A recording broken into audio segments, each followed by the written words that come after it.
Hello and welcome to the Oregonian Sports Podcast. Big week. Oregon and Oregon State coming up on Friday after the turkey on Thursday. This is Bill Oram, Oregonian Sports columnist, joined by Nick Daschel, our Oregon State beat writer. Nick, I just have to start with the obvious, which is, were you able to stay dry on Saturday during the Oregon State-Washington game that was so completely epic amid such a torrential downpour? Dry and toasty in the press box. It was delightful up there. Didn't look too delightful on the field, though. By the way, I don't know what it looked like on TV, but that turf has got to go. It's got if not next year, pretty soon. It didn't look good at all on TV. It didn't look good from where I was standing. I don't know what it looked like on TV, but yeah, you think the Sunbelt money is going to be replacing the turf? Wow, what a shot! I will agree with you that I will agree with you on TV. It looked like if you've ever had a carpet in a room that flooded, it just looked, one step short of soggy water. But like if you were walking on it on sneakers, your feet would stick and it would just kind of be suctiony. I did wonder how that impacted the game, and you're actually the first person I've heard mention the actual field conditions. So I think that's an interesting point to make. But I mean, gosh, that turf's been there since what year, Nick?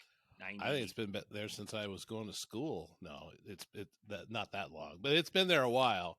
No, I don't know. I don't know that the turf affected the game so much. I'm just talking about what it looked like. I mean, when you're on national TV and you don't get all these shots like Oregon State gets, you kind of want to have, present yourself as best you can. I don't know, that looked great, but it looked wet. It looked soggy and wet. I guess I didn't look at it from a standpoint of, oh my gosh, this looks like your grandmother's shag carpet necessarily. Yeah. But I mean, your grandmother probably didn't have shag carpet, but the good old wood floors. Farmhouse. I was gonna say just a farmhouse outside of Salem. Exactly. Is it still there? I think so. Oh, it was 150 acres. So I don't know. I'd like to go by there sometime just to see, but I doubt it. It was an old farmhouse where we, spent the summers knocking down trees and cutting up wood to heat the house. So it's probably a little modernized since then. Well, you know who else knocks down trees and cuts up wood? That's Beavers. And the Oregon State Beavers hosted Washington on Saturday, Nick, as we've alluded to. Final score 22-20. I think we've failed to, in these first few minutes here, really capture the gravity and magnitude of what happened. Or I suppose I should say more what almost happened or could have happened. We billed it as one of the biggest Oregon State games in history, certainly at Reser Stadium in the last 25 years, which we'd consider the modern history of Oregon State football since they've gotten back on track in that time. And, I wrote this in my column. I think you've alluded to it in all your coverage. That's about as heartbreaking of a loss, 2-point loss to the undefeated number 5 team in the country, setting up, what would have set up, a totally titanic tilt against Oregon this Friday. In the end, great game. Oregon State played extremely well, had an opportunity to win the game, had the ball 4 minutes left, driving at midfield, and just ran out of gas. Offense sputtered at an inopportune time. You've been in Corvallis the last couple of days. How is this team kind of responding to coming up on the short end of that game? Well, as much as you can tell just from talking to players and coaches, it feels like business as usual. I don't get the impression that they're down or, the stakes are gone. So, they're going to just mail in Friday. No, I mean, I got the impression, they're locked in, and I mean, they win this game Friday. It's the biggest win of the Jonathan Smith era. So it doesn't matter if there's, if there's something at stake for them.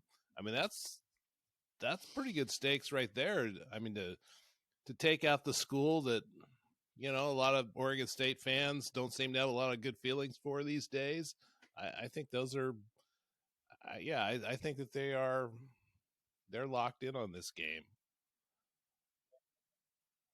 Well, I was going to make the point too that this kind of makes this game almost about what we kind of thought throughout the year, right? Which is the for lack of a better term, big brother little brother Right dynamic, and versus wrong. um, Oh, chance to stick it to the guys that kind of stabbed you in the back in the whole realignment thing.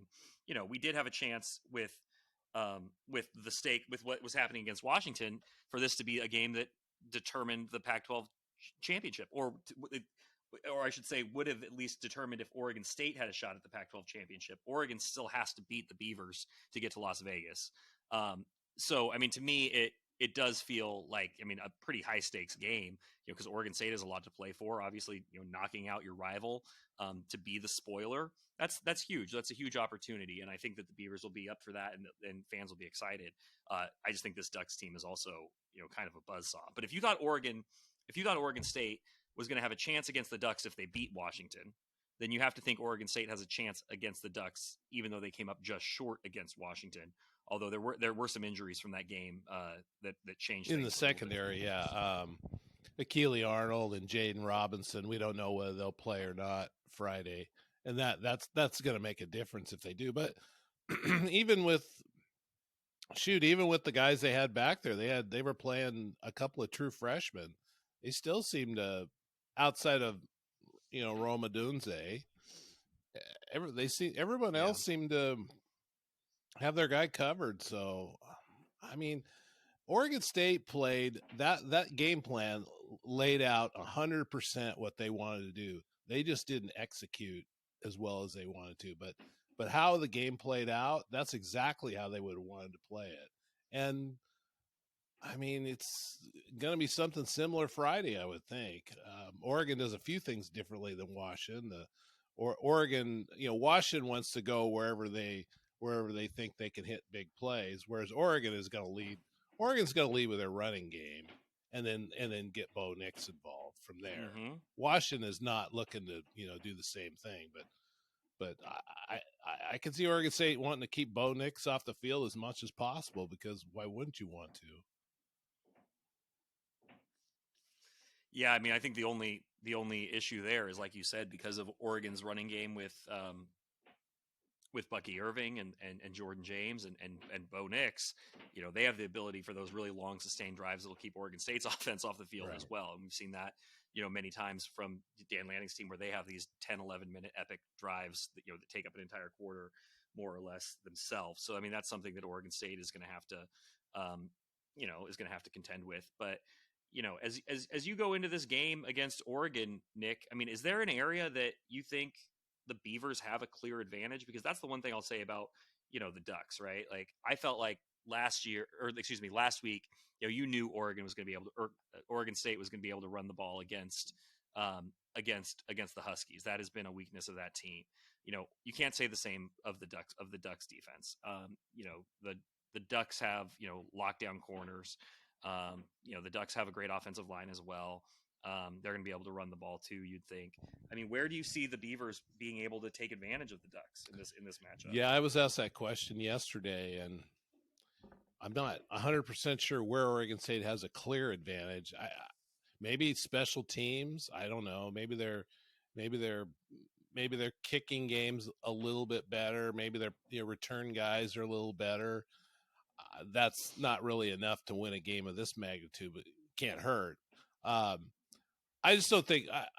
I think the differences between Oregon and Oregon State aren't that great, other than perhaps Bo Nix is going so well right now that DJ's going to have to really step up his game to even come close to matching what Bo Nix has done is doing, and probably will do Friday. But the running games, I mean, pretty equal. I mean, shoot, Damian Martinez is a Doak Walker semifinalist, and he's the only one from the Pac-12 that is. So I would think, at a minimum, that's a push. And receiving that, Oregon's got a clear advantage there, and stopping the run. They're both capable in that area. Slowing down the passing attacks. I guess Oregon's maybe got a little advantage there, especially with Oregon State's injuries. But But I mean, you got to factor in the emotions, what it's going to mean, for Oregon. Is there a little pressure on them? Can they handle this in this situation? Yeah, I don't know. And obviously the other factor that we haven't talked about yet is what will Dan and Jonathan do? Because they're both prone to pull some crazy decisions out of the rear end. Well, and that's a fair one, and I do I mean I had an idea for Jonathan. Well, I'll save that for later, but I guess I just feel like I think this game is going to be a little bit closer than people think. Vegas has got it as a 2 touchdown margin, and maybe it is. You can have a 2 touchdown game that is closer than it seems, certainly. But I think Oregon State's going to be in this game because I think they are good enough to be able to be coached up above their deficiencies, right? Like I think that they are strong enough top to bottom that they can that they can scheme up to the level of their opponent. And we saw that against Washington. We saw that, honestly, Washington's the only one I'd really say because they probably should have beaten Washington State and Arizona. But I don't see them getting run off the field as good as Oregon is. I think Oregon is. I've seen Washington a couple times now. I've seen Oregon a bunch of times. I think Oregon is the most complete team in the conference. Has the most talent in the most places. Probably should win the Pac-12 championship. But I think I think Oregon State has more of a chance here maybe than Vegas is giving them, just because of I think they have a coaching advantage almost every week with Jonathan Smith, and I think that they have defensively with Trent Bray, they have schemed exceedingly well for every test. Maybe with the exception of Arizona, but even Arizona they held to 26 points, whatever that was. So I think that I think that they're going to be ready for this, even on a short week and a really emotional letdown kind of week. Well, look at Oregon's been going pretty well since they lost to Washington. That's fair to say, right? Well, you were at the USC game, and I'm not saying I saw all of it, but if USC doesn't completely blow a couple of tackles on some of those long touchdown plays, USC was right in that game, weren't they? Yeah, offensively, yes. There was a chance late for them to make it a 1-score game with a couple minutes left. They had a 2-point conversion opportunity. So, it was not a runaway. Now, in the first half, that was a pretty big beatdown. But, USC found a way back into that game. What I was going to get to, Oregon State's better than USC. Can we agree? We agree on that? Okay. So if USC can make Oregon sweat, Oregon State can certainly make Oregon sweat. Yeah, I just don't know.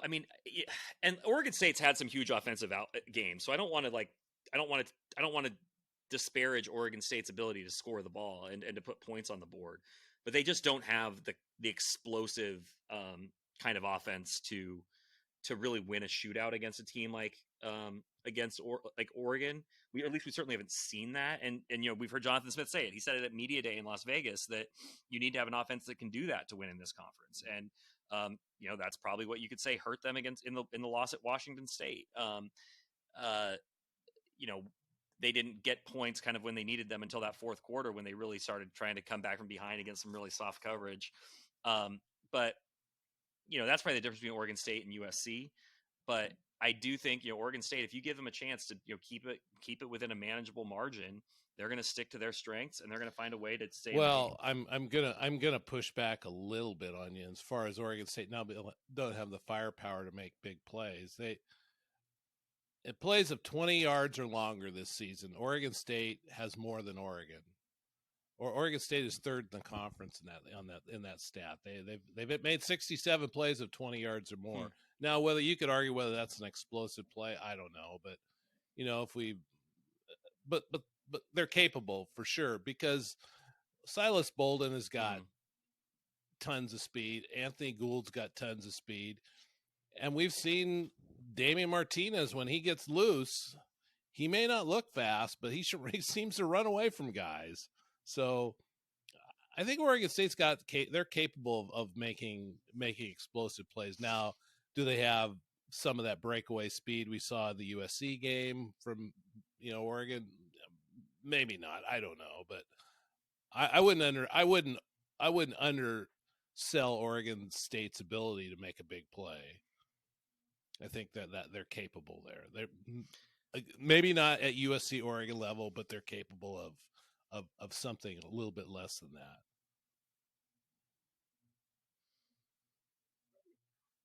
Nick, how are we looking at this from a history standpoint? I know we can't necessarily say this is the last one. It sounds like there's some good faith efforts on both sides to continue the series and the rivalry. You've followed this series your entire life. I've followed it my entire life. Most of our listeners probably have as well. And I guess there is just I have a feeling of sadness because as much as people will say, well, if the series continue, like the series can continue, and that's better than not, in my opinion. Play the game in September. Keep it as a home and home. But it's still not going to be what it's been, for 127 years, which is this end of year grudge match. Sometimes with something on the line, sometimes not. Over the last 20 years, there's been plenty of times where it's been, Oregon trying to get to a Rose Bowl or something like that, and the last test is going to be Oregon State. That's what we have again this week. It's just always been the capstone to football in the fall, and for a lot of years, especially for a lot of your lifetime, less of mine. It was, neither team was going, to go to the postseason. It was just for pride. It was for bragging rights in the state. And I heard Jonathan say that, in his press conference yesterday that, hey, you win this game, you've got bragging rights in the state for the whole year. And, there's been more on the line than just that, especially for the Ducks over the last couple of decades. I have a real sense of loss going into this game. And I'm just wondering how you think Oregon State fans should be looking at it, knowing that the series, I would even say, is likely to continue in some form. I don't know that I believe it's going to be every single year starting next year and it's going to continue uninterrupted into perpetuity. I don't think that's going to be the case. I think there's going to be some years lost. I've been pretty open about what I think about this whole situation. I wrote this the other day. Shame on Oregon. Shame on Oregon. They've totally lost their perspective on college athletics when it comes to this. This has got to matter. It can't all be about power and money and natties or whatever else you want to call it. It's got to also be about what the people in your region and your state want.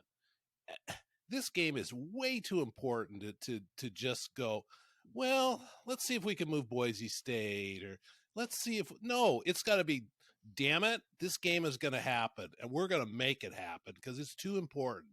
And I don't believe Oregon has done that to that degree. I think they to this point, they've paid a little lip service to it, and I think they'd like to see it happen, but I'm not seeing them moving heaven and earth to make this game happen. And that's just what I believe. I just believe that this is a game that needs to be played every year, and it's got to be bigger than this Big Ten and whatever else Oregon, wants to become. Can you articulate why? Like because to me, it's just it's. Can you articulate why it's so important? Well, college athletics cannot be pro sports. I'm sorry, it just can't. It's got to be about the people. It's I'm not saying but people will go, my grandpa, my grandfather's grandfather, we're part of this. We're a part of this thing, and the reason we're giving it up is because we need more money. That's okay in the NFL. It's not okay in college sports to me. There's got to be a reason why these programs still exist in college sports. It can't just be about money. It just can't. I mean, God, people build their years around this sometimes just for this one this one weekend, this one day where all they talk about is this one game, and now it's in jeopardy. And frankly, it'll never be the same. But I mean, the fact that it's still a question just boggles my mind. It's something that means a lot to too many people in this state to just rip it away. Yeah, I think that's mostly really well said. And I concur that there hasn't been that sense of urgency from Oregon. And I understand that Oregon probably doesn't want to overpromise in this situation. And, in my conversations with people in Eugene, they're very, cautious because, they have more to move. They have more mountains to move to be able to pull it off than Washington did with the Apple Cup. Washington had open dates on its schedule because of, existing non-conference games against Big Ten schools. I mean, it was easier for them just to slot the Cougs. So once it was just only a values judgment, Washington was happy to put the Cougars back on the schedule. Oregon would contend that they have more hurdles. My pushback on that would be it just can't matter. Whatever hurdles you have, I mean, you have more resources and alumni backing than almost any school in the country. If it's a priority, then it has to happen. And I have heard a lot of, we'd like to, it's something we'd like to have happen. But it's not a condition of moving forward. And I feel like it should just be. No, it feels like the Oregon. Well, if it's convenient, we'll make it happen. And the Oregon. I'm not an Oregon State people. I get that some of their fans don't want to play Oregon either, but I believe that's the minority. I believe Oregon State needs to have this game happen. They're going to have trouble getting Power 5 schools to come to Corvallis. They just will. It's a fact. And well, and I think that's a very short-sighted view, right? That's a very emotional response to what's happened, and it's not rational, and and sports aren't rational, and that's okay. But I think to say, oh, we don't want to play them anymore. No, that's wrong, because it's bigger. It's bigger than this moment. It's bigger than this moment and this one. This title shift. It's about continuing something that has existed since. But that's the minority of Oregon State. I think most people that are Oregon State fans put them up against the wall. They say, yes, we want to play Oregon. We want to play them home and home. We want to be in Corvallis every other year. I mean, just look at your childhood. No, you were not a Grizz fan when you were growing up. You were what? One of those two schools were one. I mean, yeah. My brother and I used to play Oregon versus Oregon State in the driveway. I mean, all the time. Just it was, and that's what all the kids did. I don't know if they do it now, but they did. We did back in the day, and even back in your day. Oh my God! I mean, gosh, absolutely. You play as Ducks and Beavers on the field.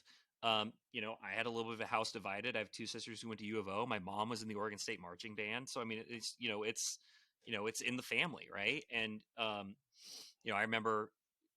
I was in an agricultural part of the state, right? So a little bit of a farming community. So a lot of Beaver fans, but then there were the Duck. It just if you were a Beaver fan, Duck fans thought that that was disgusting, and vice versa. I mean, there's a level of passion to it that I think kind of defines us as Oregonians, and I think that will go away once, and maybe it's already started to go away. I think as you start signaling that it is less important with how you treat it, it'll become less foundational to being from here. And, well, right. No, it's impossible for this game to be as meaningful as it was as a conference game. But they owe it to try to see what they can make of this thing. Now, 5-10 years from now, if it feels like it's lost a lot of its luster, maybe my tune changes on this. But for now, they got to try. They got to try to keep this thing going and see where they can take it. Yeah, I would certainly agree. Nick, I've asked you this every week as we look ahead.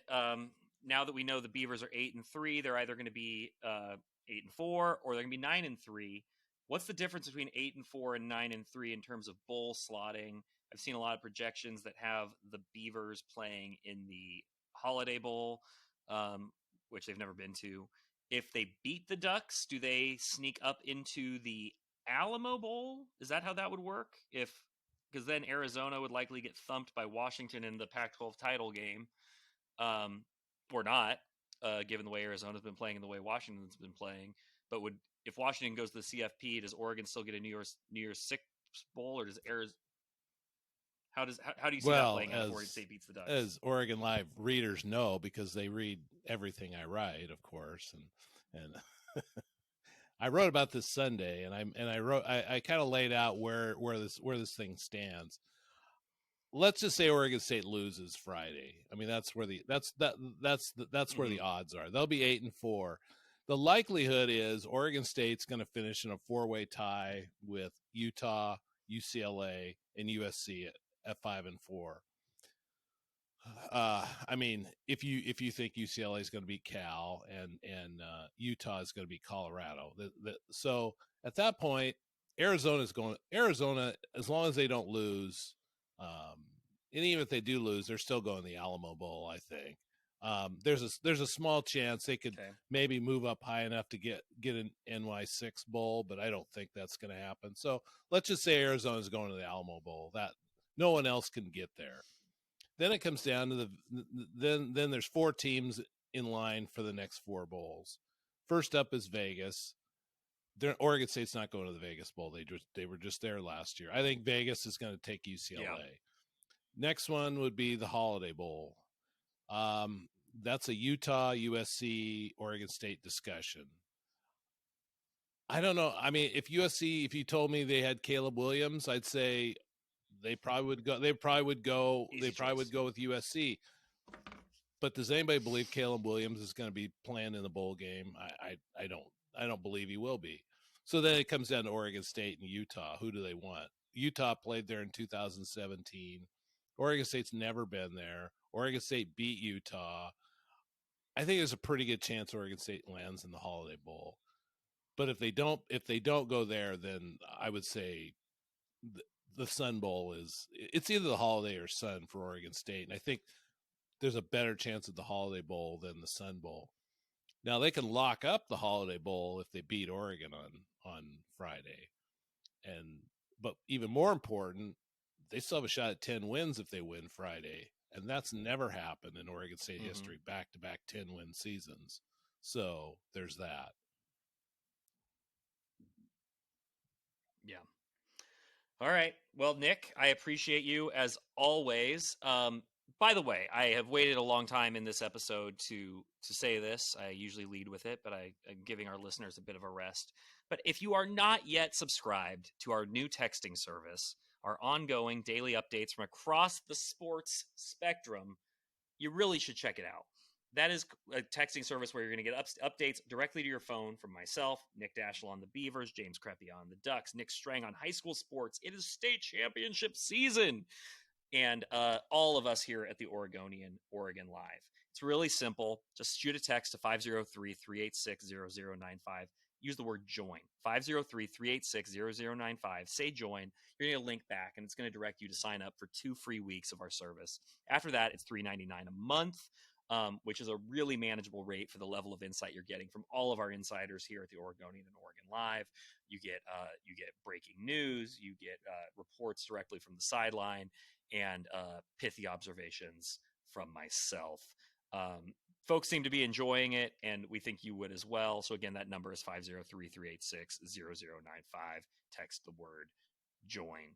Nick, I'm really looking forward to seeing you on Friday, but only because it means we're going to be at this game that we know means so much to people in the state, the people who read the Oregonian and Oregon Live, and it's certainly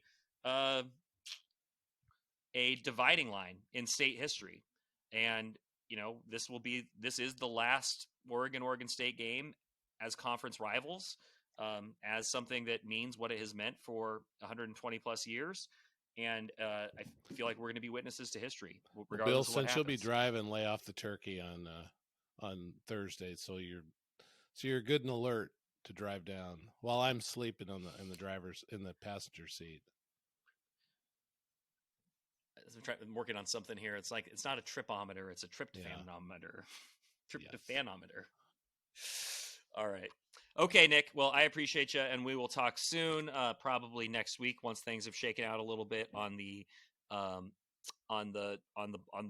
conference title race front, and we'll certainly know more about Oregon State, its future. One thing we did not get into, but is certainly something to monitor, and Nick's going to be all over this week, is any updates to the ongoing legal battle involving Oregon State, Washington State, and the Pac-12, the transfer portal opening up in another week, and the future of Oregon State's football schedule. Hopefully, getting some updates there as the Beavers are entering the time of year a point in their history where they really need to shore up some stability to keep players from leaving. We didn't even talk about Jonathan Smith. Certainly, seen as some schools circling him. So there is a lot to monitor for the Beavers up to this Friday, but certainly beyond. So for Nick Daschel, I am Bill Oram. Thank you so much for listening to the Oregonian Sports Podcast. We enjoy doing this for you. Love hearing your feedback. Leave us a review, positive rating wherever you get your podcasts. But this was a lot of fun, Nick. Thank you so much for your time. We'll talk soon.